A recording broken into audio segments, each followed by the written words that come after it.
Hello students, ઉડાન વિદ્યાલય વિષય સામાન્ય જ્ઞાન એમાં આજે આપણે પાઠ 12 ભારતની કેટલીક નામાંકિત મહિલાઓ વિશે જોવાનું છે। અહીંયા તમને કેટલીક નામાંકિત મહિલાઓના ચિત્રો આપેલા છે।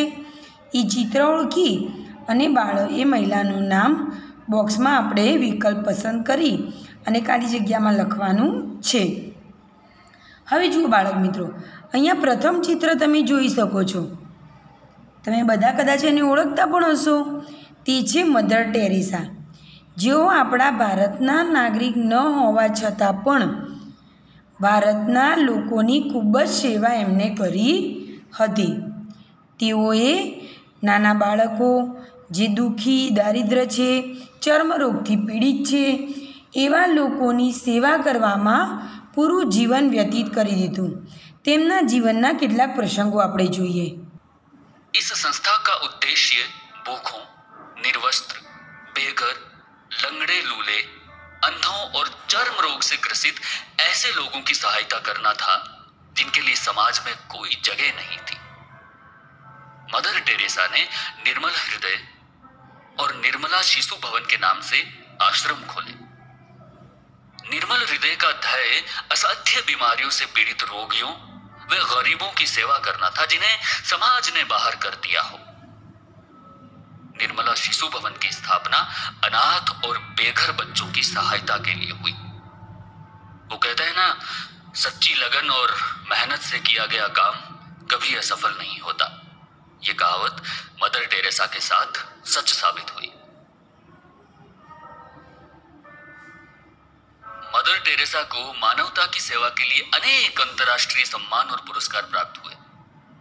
भारत सरकार ने उन्हें 1962 में पहले पद्मश्री और 1980 में उन्हें देश के सर्वोच्च नागरिक सम्मान भारत रत्न से नवाजा और संयुक्त राज्य अमेरिका ने उन्हें वर्ष 1985 में मेडल ऑफ फ्रीडम से अलंकृत किया।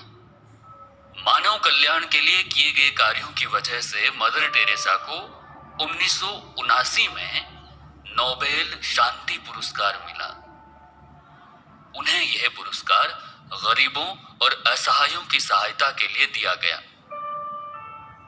मदर टेरेसा ने नोबेल पुरस्कार की $1,92,000 की धनराशि गरीबों के लिए एक फंड के तौर पर इस्तेमाल करने का निर्णय लिया।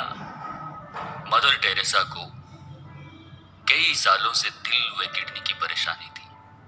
1997 में जब उनकी हालत बिगड़ती चली गई, उन्होंने मार्च 1997 को मशीनरीज ऑफ चैरिटी के मुखिया का पद छोड़ दिया।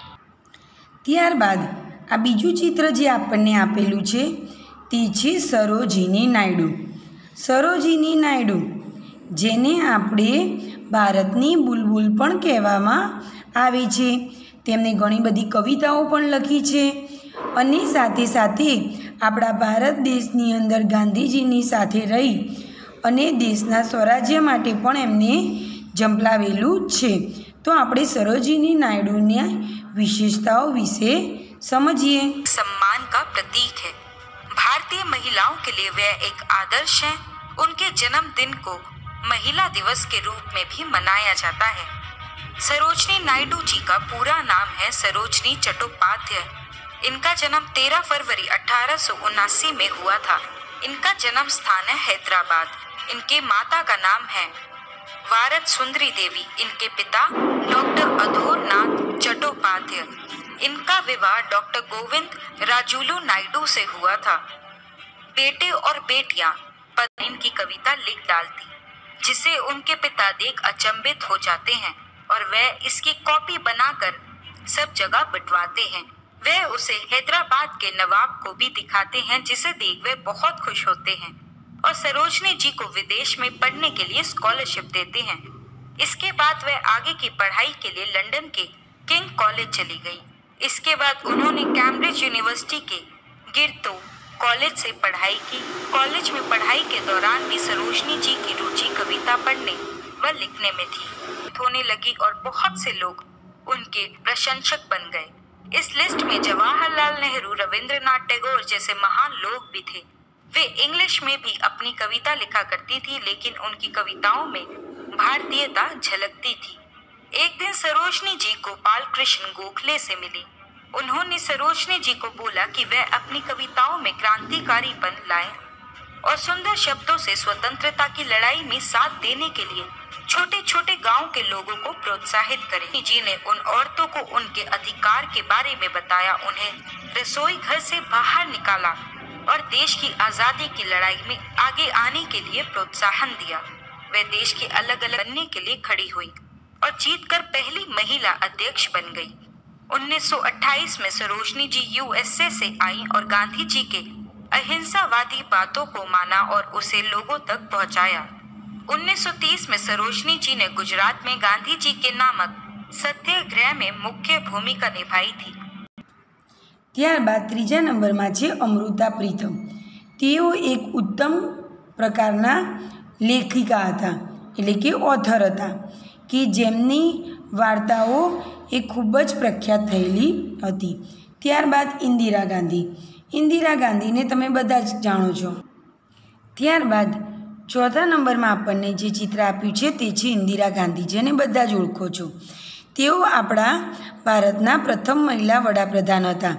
તેમના પિતાનું નામ જવાહરલાલ નહેરુ હતું અને તેમને પણ નિસ્વાર્થ ભાવે આપણા દેશની સેવા કરેલી હતી। ત્યારબાદ છે વિજયાલક્ષ્મી પંડિત, જેઓએ સ્ત્રીઓના હક માટે લડત લડી હતી। વિધવા પુનર્વિવાહ, બાળલગ્ન વિરોધ તેમજ મહિલાઓને હક મળે, પતિના મૃત્યુ પછી પતિની મિલકતમાં પણ સ્ત્રીઓનો હક મળે, એવી રીતે સ્ત્રીઓના હક માટે તેમને લડત લડી હતી અને તે first woman to be elected as a president બનેલા હતા।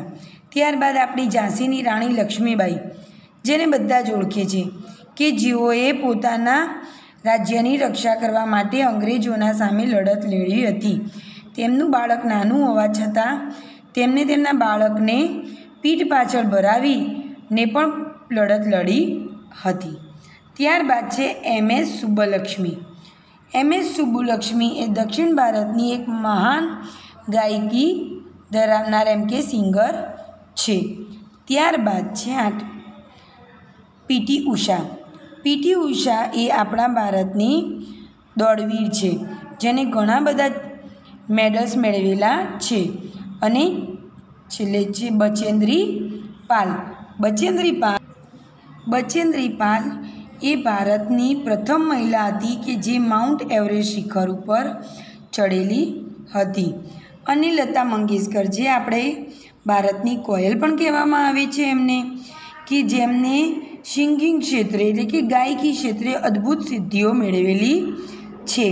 તો આ હતા બાળકો આપણા ભારતની કેટલીક નામાંકિત મહિલાઓ, જેમના તમારે નામ તમારા સામાન્ય જ્ઞાનની પુસ્તકમાં લખવાના છે અને તેમના વિશે તમે સર્ચ કરી અને વધારે માહિતી પણ મેળવી શકો છો।